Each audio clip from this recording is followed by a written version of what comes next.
Switch को हम लोग लिखते कैसे हैं, एक कीवर्ड आप यूज करोगे स्विच, उसके बगल में पैरेंथेसिस होगा और उस पैरेंथेसिस में एक एक्सप्रेशन आएगा, ठीक है। अब ये जो एक्सप्रेशन है, इस एक्सप्रेशन की अलग अलग वैल्यूज हो सकती है, 1 2 3 0 5 कुछ भी, है ना। जब ये एक्सप्रेशन इवेल्युएट होगा तो ये कोई एक वैल्यू देगा, और उस वैल्यू के अकॉर्डिंग, जो भी वैल्यू देता है उसके अकॉर्डिंग हमारे पास स्विच में बहुत सारे केसेस लिखे होते हैं, ठीक है। जैसे केस 0, उसके कुछ स्टेटमेंट्स, केस 1, उसके कुछ स्टेटमेंट्स, उसी तरह से आगे नीचे देखोगे तो केस 2, केस 3, ये सारे बहुत सारे केसेस लिखे होते हैं। अब इस एक्सप्रेशन को जब आप इवेल्युएट करोगे तो इसकी अलग अलग वैल्यू आ सकती है। मान लो इसकी वैल्यू आई 0, अगर इसकी वैल्यू 0 आती है तो इतने सारे केसेस में से जो केस नंबर 0 होगा वो रन होगा, ठीक है। अगर मान लो इसकी वैल्यू 1 आती है तो उस केस में ये जो केसेस लिखे हैं इन सारे केसेस में से एक केस चलेगा, कौन सा, केस नंबर 1। यहाँ पे जो भी डेटा है उसके अकॉर्डिंग ये चलेगा। मान लो इसकी वैल्यू 3 आई तो 0 नहीं चलेगा, 1 नहीं चलेगा, 2 नहीं चलेगा, कौन सा चलेगा, 3। अब ये भी पॉसिबल है कि यहाँ पे एक्सप्रेशन को जब आप इवेल्युएट करोगे तो एक ऐसी वैल्यू आ जाए जिसका केस यहाँ पे नहीं लिखा हुआ हो, ठीक है। जैसे मान लो कि मैंने 5 का केस आ गया, केस एक्सप्रेशन जब इवेल्युएट किया तो नंबर जो है वो 5 आ गया। अब 5 तो यहाँ पे है ही नहीं, तो उस केस में हम क्या करते हैं, ऐसी सिचुएशन में हम क्या करते हैं, यहाँ पर एक डिफॉल्ट केस लिखा होता है, ठीक है। तो जब हम इस एक्सप्रेशन को इवेल्युएट करेंगे और कोई वैल्यू, ऐसा वैल्यू आ जाए जो जिसका केस नहीं बना हुआ है, तो उस केस में डिफॉल्ट चलता है, ठीक है। अब इसमें एक और बात भी हमें नोट करना है, वो नोट ये करना है कि मान लेते हैं, एक सेकेंड, मान लेते हैं कि आपने जब इसको इवेल्युएट किया तो उसकी वैल्यू आ गई थी 1, ठीक है। तो मैंने अभी आपको क्या बताया, इसकी वैल्यू 1 आई है तो केस नंबर 0 जो है वो नहीं चलेगा, ठीक है। केस 0 नहीं चलेगा, कौन सा केस चलेगा, केस नंबर 1 चलेगा, ठीक है। केस नंबर 1 चलने का मतलब केस नंबर 1 के बगल में जितने भी स्टेटमेंट लिखे हैं वो सब चलेंगे। अब जब, क्योंकि यहाँ पे वैल्यू 1 है तो केस 1 चल चुका, यहाँ पे अगर मुझे एक स्टेटमेंट लिखना होता है, कौन सा स्टेटमेंट लिखना होता है, ब्रेक। अगर मैंने ये ब्रेक लिखा है तब तो अच्छी बात है, लेकिन अगर बाय चांस ये ब्रेक आप लिखना भूल गए तो क्या होगा, एक्सप्रेशन की वैल्यू तो 1 थी तो 0 तो नहीं चला, केस नंबर 1 चलेगा, और ये ब्रेक नहीं लिखे होने के कारण case number 2, case number 3, case number 4, जितने भी केसेस उसके बाद होंगे वो सब चल जाएंगे। इसलिए हमें सारे केसेस ना चलें, सिर्फ वही केस चले जिसकी वैल्यू आई है। इस कारण से हमें सारे केस के नीचे ब्रेक स्टेटमेंट लिखना होता है, यानी यहाँ पे भी एक ब्रेक आएगा, केस 1 में भी आएगा, केस 2 में भी ब्रेक आएगा, केस 3 में भी ब्रेक आएगा। अगर आप ये ब्रेक नहीं लिखते हो तो क्या होगा, जिस केस की वैल्यू यहाँ से निकल के आई, जैसे 1, तो 1 तो चला, उसके पहले वाला नहीं चलेगा, वो कंफर्म है, लेकिन उस 1 के बाद के जितने भी केसेस हैं वो सब चल जाएंगे अगर ब्रेक नहीं लिखा तो। इस कारण से स्विच एक्सप्रेशन में, स्विच को जब हम यूज करते हैं तो सारे केसेस के बाद हमें ब्रेक लिखना होता है। ब्रेक का पर्पस क्या है, ब्रेक का पर्पस ये है कि केस नंबर 1 चल जाए, उसके सारे स्टेटमेंट रन हो जाए, फिर हम इस स्विच से बाहर निकल आए, उसके बाद जितने भी केसेस लिखे हैं उनको हमें नहीं चलाना है, स्विच से बाहर आना है, ठीक है। यहाँ पे मैं एक बात बताना चाहूंगा आपको कि ये स्विच एक्सप्रेशन जो है बिल्कुल इक्विवेलेंट है किसके, इफ एल्स के। यानी कि आप जो काम स्विच से कर सकते हो वो सारे काम इफ एल्स या इफ एल्स इफ एल्स से भी कर सकते हो, चाहे तो ये यूज कर लो या तो ये यूज कर लो, दोनों सेम ही होता है, दोनों का टास्क सेम ही है। ऐसा मैं क्यों कह रहा हूं, क्योंकि इफ एल्स में भी एक कंडीशन चेक होती थी, उसके ट्रू होने पे एक पोर्शन चलता था, उसके फॉल्स होने पे दूसरा पोर्शन चलता था, वही सिचुएशन यहाँ पे भी है। एक्सप्रेशन की अलग अलग वैल्यू के लिए अलग अलग केसेस हमारे पास लिखे हुए हैं, और इन सारे केसेस में से कोई एक ही केस चलने वाला है, जैसा इफ एल्स में होता था, ठीक है। अब हम एक दो एग्जाम्पल देख लेते हैं तो आपको और क्लियर हो जाएगा। जैसे यहाँ पे मैंने एक एग्जाम्पल छोटा सा ले रखा है कि मुझे एक प्रोग्राम लिखना है C++ में, जिसमें मैं चेक करूंगा कि यूजर ने जो नंबर टाइप किया, यूजर ने जो कैरेक्टर टाइप किया है, क्या वो एक अल्फाबेट है या नहीं। सिंपल सा प्रॉब्लम है, इसको आप इफ एल्स से भी कर चुके हो, मैं इसी क्वेश्चन को स्विच से बता रहा हूं। देखो सी प्लस प्लस में लिखा हुआ है, इसलिए हमें हेडर फाइल ऐड करना पड़ेगा। एक सेकंड में कलर चेंज कर लूं।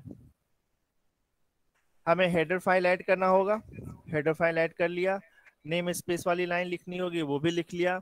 इंट मेन लिखना था, वो भी लिख लिया। ठीक है, ये तो हमें हर प्रोग्राम में करना ही करना होता है। जो अपना मेन है वो यहाँ से है। हमें कैरेक्टर चेक करना था, अल्फाबेट चेक करना था कि यूजर एक अल्फाबेट टाइप करेगा और मैं ये बताऊंगा कि वो एक अल्फाबेट है या नहीं। मतलब यूजर एक इनपुट देगा, अपने कीबोर्ड से कोई भी एक डिजिट प्रेस करेगा, मुझे ये बताना है कि यूजर ने जो प्रेस किया है वो अल्फाबेट है या नहीं, मतलब ABCD है या नहीं, या यूजर ने 1 2 3 4 प्रेस कर दिया हो, तो उस केस में हम उसको एक एरर मैसेज देंगे। ठीक है, तो मतलब हमें अल्टीमेटली एक कैरेक्टर चाहिए। तो हमने क्या किया, एक वेरिएबल बनाया सी नाम का, जिसका डेटा टाइप लिया है सी कैरेक्टर। ठीक है, एक मैसेज प्रिंट करेंगे सी आउट की मदद से। तो ये वाला मैसेज जो है एंटर अ कैरेक्टर, ये आउटपुट स्क्रीन पर डिस्प्ले होगा। जब ये मैसेज डिस्प्ले होगा तो यूजर अपने कीबोर्ड से कोई एक डेटा टाइप करेगा, वो वाला डेटा मैं सी इन की मदद से ये जो वेरिएबल बनाया था उसमें स्टोर कर लूंगा। ठीक है, अब देखो, अब आ जाओ स्विच के पास। मैंने बोला था कैसे यूज करते हैं स्विच को, एक कीवर्ड यूज करते हैं स्विच। ठीक है, पैरेंथेसिस ऑन करते हैं, ये रहा पैरेंथेसिस ओपन और ये रहा पैरेंथेसिस क्लोज। उसके बीच में मुझे एक एक्सप्रेशन लिखना होता है। ठीक है, यहाँ पे देखोगे तो थोड़ा लंबा सा एक्सप्रेशन लिखा है, इसको मैं एक एक करके समझाता हूँ। यूजर ने जब नंबर टाइप किया कोई सा भी, तो वो तो स्मॉल लेटर्स में भी टाइप कर सकता है, कैपिटल लेटर्स में भी टाइप कर सकता है। मुझे मालूम है चाहे स्मॉल लेटर का ए हो या फिर कैपिटल लेटर का ए हो, दोनों ही अल्फाबेट कहलाते हैं। इस कारण से मुझे यहाँ पे दो कंडीशन चेक करनी पड़ी कि क्या यूजर ने स्मॉलर लेटर का अल्फाबेट टाइप किया है या लार्जर अपर केस में अल्फाबेट टाइप किया है। इन दोनों ही सिचुएशन में मुझे चेक करना होगा। इस कारण से मैंने यहाँ पे और ऑपरेटर का यूज किया है। अब इस और ऑपरेटर को एक बार रिमाइंड कर लेते हैं, ये और ऑपरेटर क्या है। और ऑपरेटर का मतलब होता है कि ये इसकी ट्रूथ टेबल अगर आपको याद हो और का, तो जीरो जीरो के केस में जीरो होगा, जीरो वन के केस में वन होगा, वन जीरो के केस में वन होगा, और वन वन के केस में भी वन होगा। ये आता है, मुझे यहां से वैल्यू निकालना है। तो अगर ये वैल्यू वैल्यू फॉल्स होती है तो जीरो आएगा, अगर ये वाला फॉल्स होता है तो भी जीरो आएगा, ये अगर ट्रू होता है तो वन आएगा, ये अगर फॉल्स होता है तो जीरो आएगा। ये आपको पता है। ठीक है, अब देखो, मैंने जो कैरेक्टर लिया है मैं उसे चेक करूंगा कि यूजर ने जो कैरेक्टर टाइप किया है क्या वो स्मॉल ए से ग्रेटर या इक्वल है या नहीं। फिर यहाँ पे मैं एक बात कंफर्म कर दूं आपको कि हम ये नहीं बोल सकते कि बी जो है ए से ग्रेटर होता है, क्योंकि वो एक अल्फाबेट है, वो कोई नंबर नहीं है। हम ग्रेटर देन या इक्वालिटी किसी नंबर पे बता सकते हैं, अल्फाबेट पे नहीं बता सकते। ठीक है, कि बी जो है ग्रेटर होता है। हाँ, हम ये जरूर बोल सकते हैं कि अल्फाबेट के सीक्वेंस में बी जो है वो ए के बाद आता है। ठीक है, यहाँ पे हम इसको ग्रेटर देन इक्वल टू कैसे इवेल्युएट करेंगे। यहाँ पे हम ये ग्रेटर देन इक्वल टू ऐसे इवेल्युएट करेंगे कि हमने पढ़ रखा है कि हर एक अल्फाबेट को एक आस्की वैल्यू असाइंड है, और वो आस्की वैल्यू जो होती है वो एक नंबर होता है। ठीक है, यानी स्मॉल ए को भी एक नंबर मिला हुआ है, सिमिलरली स्मॉल जेड को भी एक नंबर है, कैपिटल ए को भी एक नंबर मिला हुआ है, और कैपिटल जेड को भी एक नंबर मिला हुआ है, जिसको मैं आस्की वैल्यू बोल रहा हूँ। तो मैं जब यहाँ पे ये चेक कर रहा हूँ तो अल्टीमेटली वो चेक क्या कर रहा है कि ए की आस्की वैल्यू ग्रेटर है या नहीं, सॉरी सी जो हमने नंबर दिया है उसकी वैल्यू ए के आस्की वैल्यू से ग्रेटर है या नहीं। ठीक है, तो चलो अब इसको इवेल्युएट कर लेते हैं। इवेल्युएशन के लिए मान लो कि यूजर ने जो नंबर टाइप किया वो डी टाइप किया है, स्मॉल लेटर का। स्मॉल लेटर का डी टाइप करेंगे तो हम ये कंडीशन चेक करेंगे सबसे पहले। तो डी, सी की वैल्यू क्या हो गई, डी कैरेक्टर में जो वेरिएबल में जो डेटा है वो डी है, डी की आस्क की वैल्यू स्मॉल ए की आस्क की वैल्यू से ग्रेटर होती है, तो ये कंडीशन हो जाएगा ट्रू। ठीक है, फिर हम चेक करेंगे ये वाला कि डी की आस्क की वैल्यू जेड की आस्क की वैल्यू से स्मॉलर है, तो ये वाली कंडीशन भी हो जाएगा ट्रू। ठीक है। और यहाँ पे लगा है एंड ऑपरेटर। एंड ऑपरेटर का मतलब एंड ऑपरेटर ट्रू आपको तभी देता है जब दोनों कंडीशन ट्रू होते हैं, यानी कि ये ओवरऑल जो है आपको मिलेगा ट्रू। ठीक है। सिमिलरली यहाँ पे लिखा है और, तो मैं और के पास जाऊंगा और ये वाले को इवेल्युएट करूंगा।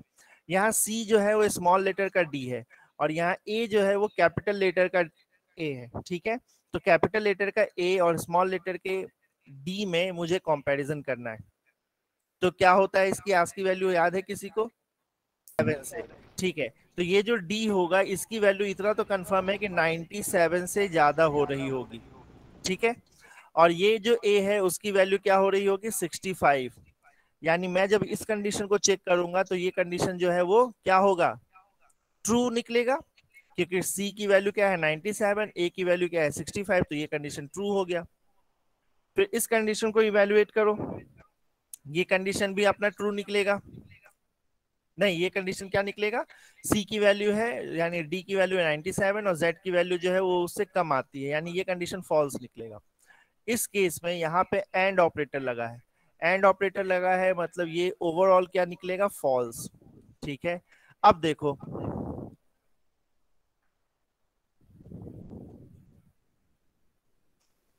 पहला कंडीशन जब चेक किया तो वो ट्रू निकला, दूसरा कंडीशन चेक किया तो वो फॉल्स निकला, और यहाँ लिखा है और ऑपरेटर। और ऑपरेटर क्या करता है? ट्रू और फॉल्स से निकाल के देगा आपको ट्रू, यानी कि ओवरऑल ये कंडीशन जो है निकलेगी ट्रू। और ट्रू का मतलब है कि इसकी वैल्यू निकलेगी 1। ठीक है। और जब ये वैल्यू इवेल्युएट होकर के निकलेगा 1, ट्रू को 1 बोलते हैं, फॉल्स को 0 बोलते हैं। अगर जब ये ओवरऑल कंडीशन निकलेगा 1, तो फिर चलेगा यहाँ पे केस नंबर 1।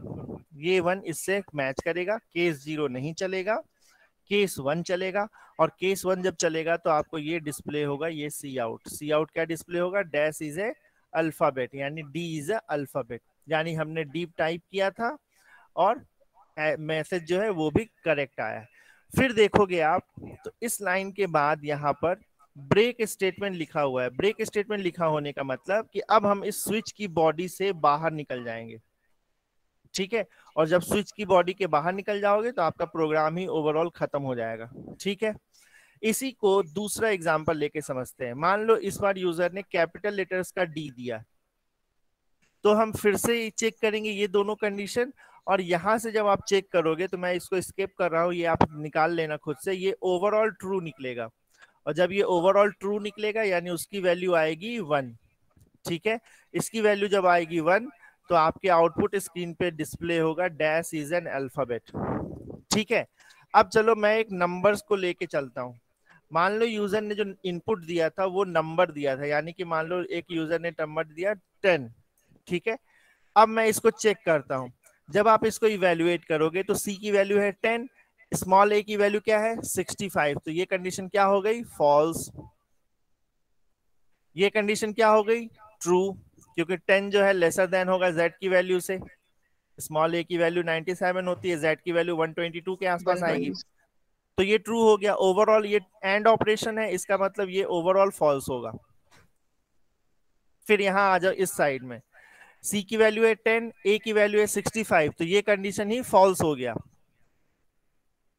यहाँ पे चेक करो, सी की वैल्यू है 10 और जेड की वैल्यू 92 के आसपास आती है, तो ये वाला कंडीशन जो है ट्रू होगा। ये यहाँ एंड ऑपरेशन लगा है, इसका मतलब ये ओवरऑल क्या होगा? फॉल्स। ठीक है।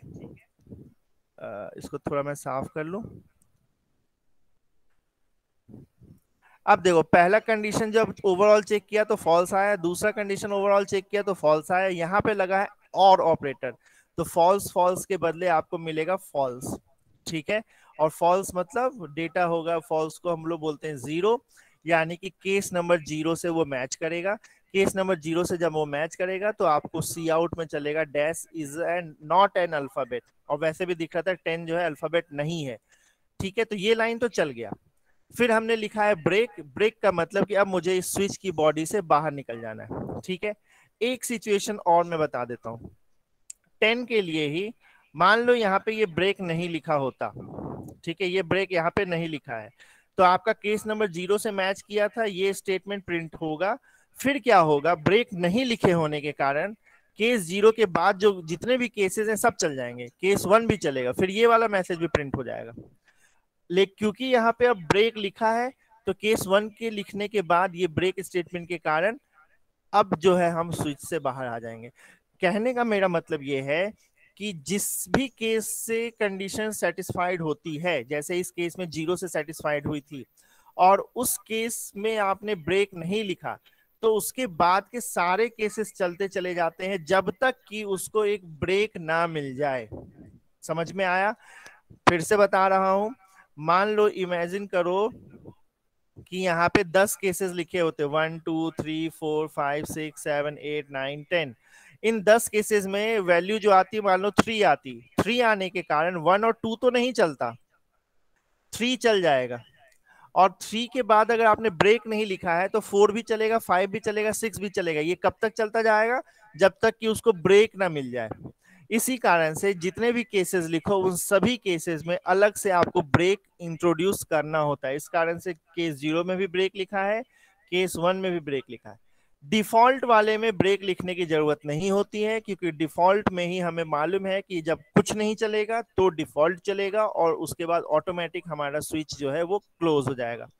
उसको ऐसे भी सोच सकते हो, क्योंकि हम डिफॉल्ट जो है सबसे नीचे में लिख रखे हैं, तो अगर मान लो ये सब कुछ नहीं चला है तो डिफॉल्ट चलेगा। डिफॉल्ट में एक ही स्टेटमेंट है, उसके बाद कुछ है ही नहीं चलाने के लिए, तो वैसे भी ये स्विच से बाहर निकलने वाला है। इस कारण से डिफॉल्ट में आप ब्रेक नहीं लिखते हो, बाकी सारे केसेस में आप ब्रेक लिखते हो। आई गेस कि ये समझ में आया होगा। अब हम इसको रन करके देखते हैं कि क्या आउटपुट आ रहा है। मैंने इसको किया रन। यहाँ पे देखो आपके स्क्रीन पे एक वार्निंग दिख रहा है, ठीक है। ये हो सकता है कि आप जिस कंपाइलर में यूज कर रहे हो वहां पे दिखे या फिर नहीं भी दिखे। मैं जो कंपाइलर यूज कर रहा हूँ वहां पे एक वार्निंग दे रहा है। अब इस वार्निंग को समझते हैं, ये वार्निंग एक्चुअल में क्या है।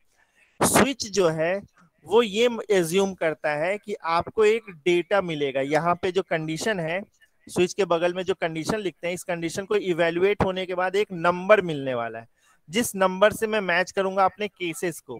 लेकिन आपने जो कंडीशन लिख रखा उसमें एक इस तरह का कंडीशन ट्रू और फॉल्स में मिल रहा है ना। क्यों मिल रहा है? क्योंकि एक बूलियन कंडीशन में मिल रहा है आपको।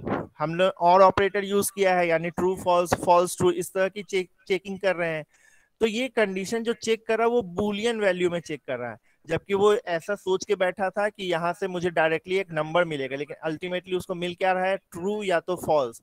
फिर वो उस ट्रू या फॉल्स को 0 और 1 में कन्वर्ट कर रहा है। इस कारण से उसने आपको यहाँ पे वार्निंग दिया है। तो हम इस वार्निंग को इग्नोर करके आगे बढ़ सकते हैं, कोई प्रॉब्लम नहीं है, ठीक है। वार्निंग क्यों आया ये समझ में आ गया होगा। क्यों? क्योंकि ये भी एक बूलियन है, ये भी एक बूलियन है, और अल्टीमेटली आपको एक बूलियन वैल्यू मिल रही है। बूलियन मतलब ट्रू या फॉल्स मिल रही है, जबकि वो सोच के बैठा था कि वहां से इवेल्युएट होने के बाद एक नंबर मिलता है उसको, ठीक है। खैर कोई बात नहीं। यहाँ पे देखो, इसको पूरा कर लो फिर बताता हूँ। जैसे यहाँ पे एक मैसेज क्या आया, एंटर अ कैरेक्टर, ठीक है। तो मैंने एक कैरेक्टर टाइप किया, अभी मैं स्मॉल लेटर का डी टाइप कर रहा हूँ, ठीक है। मैंने एंटर प्रेस किया तो आउटपुट स्क्रीन पे लिखा है D is an alphabet. Okay ठीक है, अभी सही चल रहा है। मैंने इसी प्रोग्राम को फिर से रन किया है। इस बार मैं कैपिटल लेटर का डी प्रेस करता हूँ, फिर टाइप किया तो capital D is an alphabet, दोनों ही सही है। मैं इस प्रोग्राम को एक बार फिर से रन करूंगा और इस बार मैं एक नंबर टाइप करूंगा, ठीक है। मैंने इस बार नंबर टाइप किया 10, तो देखो आउटपुट में क्या आया, 10 इज नॉट एन अल्फाबेट, ठीक है। अब देखो यहाँ पे एक्चुअली में हुआ क्या, मैंने टाइप किया था 10, उसने सिर्फ लिया 1। ऐसा क्यों? क्योंकि कैरेक्टर जो है वो सिर्फ एक ही बाइट को लेता है और ये जो नंबर आ रहा है वो 2 बाइट में जा रहा है। इस कारण से उसने सिर्फ पहले नंबर को लिया और दूसरे नंबर को नहीं लिया, ठीक है। खैर इसी प्रोग्राम को एक छोटे से दूसरे नंबर के लिए चला लेते हैं, 1 2 3 के लिए।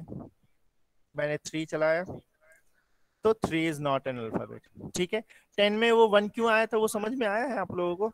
आ गया ना। 10 को जब आप लिखोगे तो 2 बाइट में जाएगा, वो 2 बाइट की जगह लेगा। इस कारण से सिर्फ पहले बाइट को लिया उसने कैरेक्टर में, दूसरे बाइट को इग्नोर कर दिया। तो मैंने आपसे कहा था स्विच के लिए कि स्विच जब इवेल्युएट होता है, स्विच को जब हम लिखते हैं तो यहाँ एक एक्सप्रेशन आता है ना, और उस एक्सप्रेशन के बेस पे यहाँ पे केस 0 या केस 1 या केस 2 है।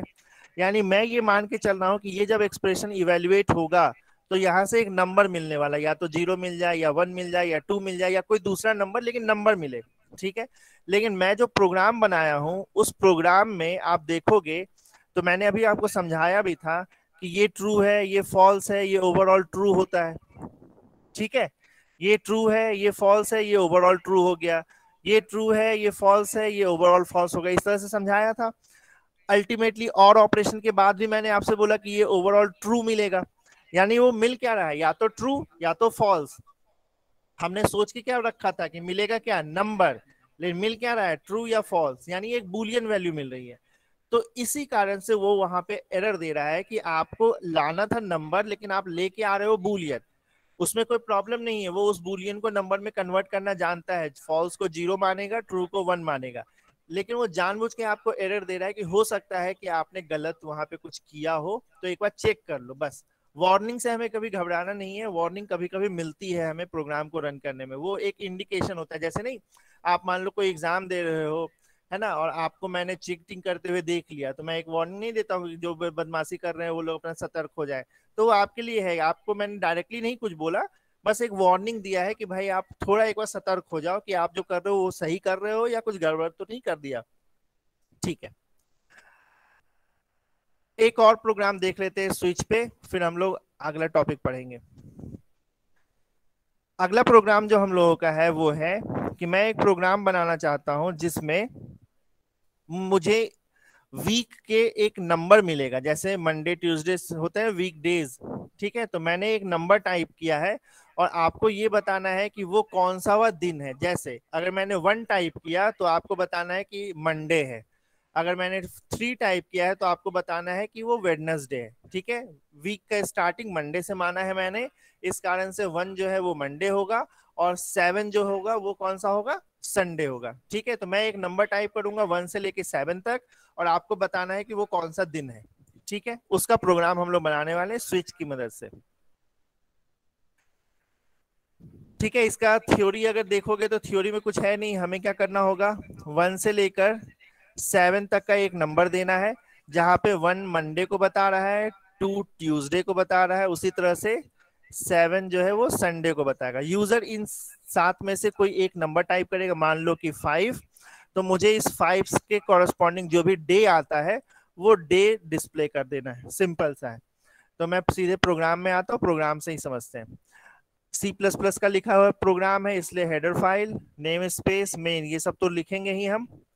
अब देखो मुझे क्या चाहिए था, यूजर से एक नंबर, है ना, 1 से लेके 7 तक के बीच का एक नंबर। तो नंबर अगर यूजर दे रहा है तो मुझे उसको स्टोर करने की जरूरत है, जब मैं उसको स्टोर करूंगा तो मुझे एक वेरिएबल की जरूरत है जिसका डेटा टाइप इंट होगा। इस कारण से मैंने एक वेरिएबल डिक्लेयर किया है इंट टाइप का, उसका नाम मैंने दे दिया वीक नंबर, आप कोई और नाम भी दे सकते हो, कोई प्रॉब्लम नहीं। फिर मैंने सी आउट में लिखा एंटर वीक नंबर और ब्रैकेट में लिख भी दिया है 1 से 7 तक का देना है। इसका मतलब कि अगर यूजर ने 1 और 7 के बीच के नंबर के अलावा कोई दूसरा नंबर डाल दिया, मान लो 10 या 0 या माइनस में, ठीक है, तो हमें एरर दिखाना होगा कि तुमने गलत नंबर टाइप किया है। ठीक है, इस मैसेज को देखने के बाद यूजर एक नंबर टाइप करेगा 1 से 7 के बीच में, और मैं उस नंबर को सेव कर दूंगा वीक नंबर नाम का जो वेरिएबल डिक्लेयर किया है उसमें। ठीक है, अब आ जाओ स्विच के पास। यानी कि वीक नंबर नाम का वेरिएबल जो है उसमें एक नंबर है 1 से लेकर 7 तक, तो मैंने उसके रिस्पेक्ट में 7 केसेस बना रखे हैं। केस नंबर 1, 2, 3, 4, 5, 6 और 7। केस नंबर 1 में डिस्प्ले किया मंडे और ब्रेक लिख दिया, केस नंबर 2 में डिस्प्ले किया ट्यूसडे और ब्रेक लिख दिया, उसी तरह से सारे डिफॉल्ट। यूजर ने अगर कोई जगह 10 टाइप कर दिया तो ये केसेस किसी भी केस से मैच नहीं करेगा, तो इसके लिए हम लोगों ने एक डिफॉल्ट केस बना रखा है और उस डिफॉल्ट केस में लिखा है invalid input, please enter week number between 1 to 7। यानी यूजर जब नंबर टाइप करेगा तो कुछ भी टाइप कर सकता है, 1 से 7 तक का टाइप किया तब तो हम डेज दिखा सकते हैं, लेकिन उसके अलावा कोई दूसरा नंबर डाला तो हमें डिफॉल्ट केस चलेगा और डिफॉल्ट केस में एक एरर मैसेज आएगा। ठीक है, आपका जो क्वेश्चन है कि अगर मैंने यहाँ पे ब्रेक नहीं लिखा, फॉर एग्जाम्पल जैसे ये वाला ब्रेक है, ये अगर मैं नहीं लिखता हूं और यूजर ने नंबर टाइप कर दिया 1, तो केस 1 से मैच करा, केस 1 से मैच किया तो ये मंडे डिस्प्ले हो जाएगा आउटपुट स्क्रीन पे। क्योंकि ये ब्रेक नहीं लिखा है उस कारण से ये केस नंबर 2 भी चलेगा फिर, और ट्यूसडे भी लिखा हुआ आ जाएगा। क्योंकि ट्यूसडे के बाद ब्रेक लिखा है तो वो रुक जाएगा। मान लो कि आपने एक भी ब्रेक नहीं लगाया, ये भी नहीं लगाया, ये भी नहीं लगाया, कोई सा भी नहीं, तो वो मंडे ट्यूसडे वेडनेसडे सब चला देगा वो। ठीक है, इसको दूसरे तरीके से समझते हैं। इमेजिन करो कि एक भी ब्रेक नहीं लिखा हुआ है, ये कोई सा भी ब्रेक नहीं है, और यूजर ने नंबर टाइप किया था 5। तो जब यूजर ने नंबर टाइप किया 5, तो केस नंबर 5 से स्टार्ट होगा। यहाँ पे ये ध्यान देना है कि ये तो ऑटोमेटिक नहीं चलेंगे, क्यों? क्योंकि नंबर 5 था तो केस नंबर 5 ही पहले चलेगा, और 5 चलेगा तो फ्राइडे प्रिंट हो जाएगा। और यहाँ ब्रेक नहीं लिखे होने के कारण से सैटरडे भी प्रिंट होगा और संडे भी प्रिंट होगा। मतलब जिस भी केस से मैच करता है उस केस से स्टार्ट होकर उसके बाद के सारे केसेस रन होंगे, अगर आपने ब्रेक नहीं लिखा है तो। ठीक है, मैं इसको लाइव करके भी दिखा दूंगा, कोई प्रॉब्लम नहीं है। तो इस प्रोग्राम को रन करके देखते हैं क्या होता है। मैंने इसको रन किया, यहाँ पे मुझसे बोल रहा है एंटर वीक नंबर, तो मैंने टाइप किया है 2, इंटर प्रेस किया तो 2 में ट्यूसडे आ गया। यहाँ ध्यान देना 1 मतलब मंडे है। मैं इसको फिर से रन कर रहा हूँ, इस बार मैंने प्रिंट किया 7, तो मुझे मैसेज मिला संडे। एक बार और रन करता हूँ, इस बार मैंने प्रिंट किया है 10। 10 नंबर का कोई होता ही नहीं है, 7 ही दिन होते हैं, तो 10 के केस में मुझे यहाँ पे मैसेज आया कि आपने गलत नंबर टाइप किया। अब एक क्वेश्चन वो क्या है कि मैं इसको ब्रेक को हटा कर देता हूँ। जैसे मान लो मैंने ये वाला ब्रेक जो है इसको नहीं लिखा, मैंने इसको कमेंट कर दिया है। कमेंट करने का मतलब ये वाला स्टेटमेंट अब नहीं चलेगा। ठीक है, और अब मैं इसको रन करता हूं और इनपुट में दूंगा मैं 1। ठीक है, या 2 देता हूं, मैं इनपुट में देता हूं 2। तो मुझे कायदे से क्या मिलना चाहिए था? 2 में ट्यूसडे, और बस उसके अलावा कोई डेटा नहीं। लेकिन देखोगे कि आप ट्यूसडे भी मिलेगा और वेडनेसडे भी मिलेगा। आप, मैं इसको रन करता हूं, 2 टाइप करने के बाद मैंने इंटर किया, तो देखो ट्यूसडे भी मिल गया और वेडनेसडे भी मिल गया। क्यों ऐसा हुआ? क्योंकि मैंने यहाँ के ब्रेक को हटा दिया था। अगर आपने इस ब्रेक को भी हटा दिया, नीचे वाले ब्रेक को भी, मैं ऐसा करता हूँ सारे ब्रेक हटा देता हूँ, 3 ब्रेक हटा दिया मैंने, इसको रन किया है और 2 टाइप करूंगा मैं, तो देखो आपको 3 सारे डेट दिखा दिया। ट्यूसडे भी दे दिया, वेडनेसडे भी दे दिया, थर्सडे भी, फ्राइडे भी। रुका कहाँ जाकर के? वो फ्राइडे के बाद सैटरडे प्रिंट नहीं किया। क्यों? क्योंकि फ्राइडे के बाद उसको ब्रेक दिख गया था। ठीक है, यहाँ ये बात भी ध्यान देना कि ये अगर मान लो ये 1 वाला ब्रेक भी हटा देता मैं, इस 1 वाला ब्रेक भी हटा देता और इसको रन करता मैं 2 के लिए, तो ये 1 के सामने ब्रेक नहीं है। मतलब ये मंडे आप सोचोगे प्रिंट हो जाए तो वो नहीं होगा, मंडे नहीं प्रिंट होगा। क्या लिखा है, 1 मिनट, अच्छा सॉरी, हाँ देखो 2 मैंने दिया था, मंडे वाले में भी ब्रेक को मैंने कमेंट कर रखा है, 2 दिया है, तो ये नंबर जो यहाँ पे आया है वो 2 है।